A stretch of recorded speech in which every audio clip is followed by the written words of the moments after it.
মনে যখন যা চাইবে তাই করব, তো মক্কার কাফেরের মতো জীবন চলবে। আল্লাহর মহাব্বতে রসুলের আদর্শে জীবন আর চলবে না, সভ্যতাও জমিনে থাকবে না। আমেরিকার ডব্লিউ বুশ এক বক্তব্যে বলেছিল, আমি চাই দুনিয়ার সব যুবক হবে দাড়িবিহীন, আর সব যুবতী হবে পর্দাহীন। কোন নারী পর্দা করবে না। বাংলাদেশের অবস্থাও তো তাই। মেয়ে যদি বলে আমি ওড়না পরবো না, বাবার কোনো অধিকার নাই মেয়েটাকে চাপ দিবে, কোনো খবর নেই, চাপ দেওয়ার কোনো উপায় নেই, তাহলে বাবা অপরাধী। বড় কঠিন হালাত। আর আমার বোনেরা তো এখন আর ওড়না পরা লাগে না, ওড়না রাখে ঠিক, তবে ফ্যাশন হিসাবে গলার মাফলা বানায় রাখে, ওটার মাথায় পরে না, ঠিক নেই?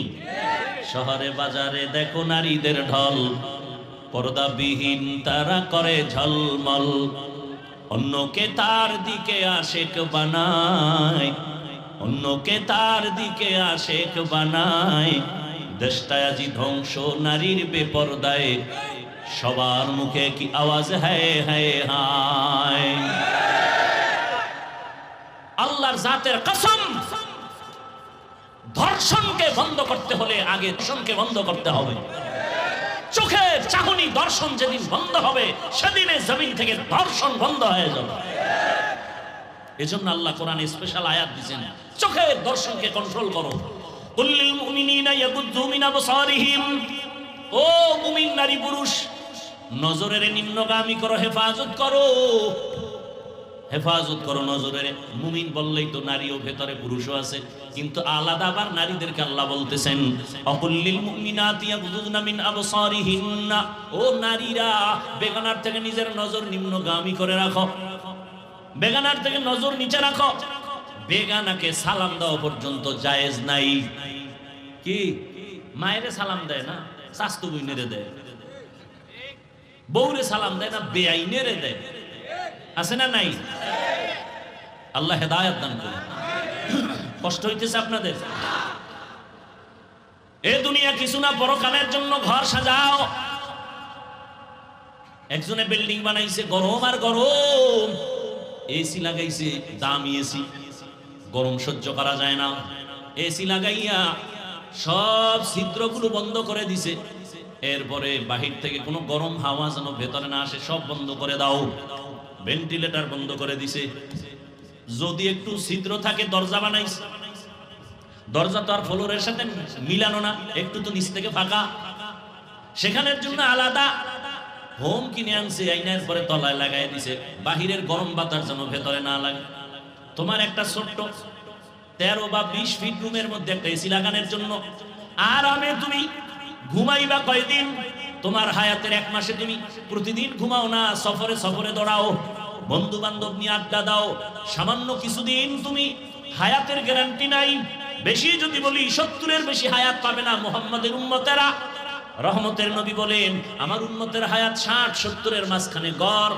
তাহলে 70 বছরের হায়াতের জন্য রুমটারে এমন ভাবে আটকাইছো, একটু বাহিরের সূর্যের আলো যেন না আসে, গরম বাতাস যেন না আসে, সব ছিদ্রগুলো বন্ধ করো 70 বছর জীবনটা আরামে রাখার জন্য। কিন্তু 70-এর পর তোমার একটা জিন্দেগি আসতেছে, কবর জগৎ, এরপরে হাসরের জগৎ। ওই কবরে হাজার হাজার বছর পরে থাকবা, ওই কবরে হাজার হাজার বছর তুমি ঘরের মধ্যে থাকবা। ওই ঘরটার মধ্যেও তো বহু ছিদ্র আছে, সাপের ছিদ্র, বাঘের ছিদ্র, কত আগুনের ছিদ্র। যদি তুমি গুনাহগার হইয়া যাও, কবরের চতুর্মুখ থেকে আগুন ঢুকতে থাকবে। ওই ছিদ্রগুলো বন্ধ করছো নি? যেই কবরের ঘরে হাজার হাজার বছর থাকবা, ওই কবরের ঘরের ছিদ্র বন্ধ করছো নি? নামাজের আমল দিয়া ছিদ্র বন্ধ করো, রোজার আমল দিয়া ছিদ্র বন্ধ করো, জিকিরের আমল দিয়া ওই ছিদ্র বন্ধ করো। কারণ যেই বান্দা সব সময় আমার আল্লাহকে স্মরণ করবে, জিকির করবে, আল্লাহ পাক রব্বুল আলামিন ওই জিকিরের হালাতে এমন ভাবে তার রূহটা বের হয়ে যাবে। বাচ্চা মায়ের দুধ পান করতে করতে হঠাৎ করে ঘুমিয়ে যায়, অনুভব করে না দুধ পান কখন বন্ধ হয়ে গেল। বান্দা যদি আমার আল্লাহর মহব্বত নিয়ে সব সময় জিকিরের মধ্যে থাকে, ওই বান্দার রূহটা এমন অবস্থায় যাবে অনুভব করতে পারবে না। জিকরে হাকা মদগে দাইনু হেরা मरहमा मुद दिले मजरूह रा दिल जु खाली याद हक से आए जावा खाने शैता है ओ दिल बेरुमा। ও কুমিল্লার মুসলমান বাবারা, ও যুবক, হাত দিয়া কাজ করো, পা দিয়া কাজ করো, জবান দিয়া কি কাজ? জবানে কাজ আছে, পা আছে না? গালাগালি, গীবত, মিথ্যা।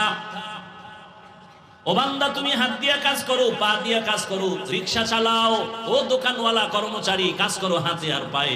জবানে কোনো কাজ নাই। জবানে হাঁটতে চলতে উঠতে বসতে আমার আল্লাহর নামের জিকির চালায়া দাও। কার জিকির? না কোনো হিসাবের? কার জিকির? যদি আল্লাহর জিকির চালাও, আল্লাহ তোমার জিন্দেগিটাকে পবিত্র বানায় দিবেন। কারণ জামায় ময়লা লাগলে পরিষ্কার করার একমাত্র জিনিস হলো সাবান আর পানি।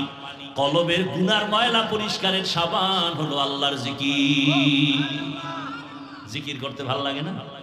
ওই যে আমরা জিকির করি, সবাই বয়ে থাকে, এটি হুজুরগো কাম, বাক্যটা দিয়ে দিছে, তো জান্নাত আমরা পাবো, তোমাকে দরকার নাই। কি দরকার আছে? তাহলে আমরা নামাজ পড়বো, আপনাদের লাগবে না? আমরা জিকির করবো, আপনাদের লাগবে না? জিকির করেন না কেন? মসজিদের মধ্যে বলে আসেন আমরা একটু আল্লাহর জিকির ফিকির নিয়ে বসবো, সব গুরু গুরু করে চলে যায়, মানে এটা আমগো কাজ না, এটা তাবলীগের কাজ। ওই যে বলছিলাম শুরুতে, বুঝের অভাব। আর জিকির এমন এক মজার জিনিস, যে করতে করতে একবার মজা পেয়ে যাবে, তার জিকিরই মজা, পেটের ক্ষুধাও নিবারণ হবে, জিকিরে খানার চিন্তা থাকবে না। আল্লাহর নামের জিকিরে এত মজা।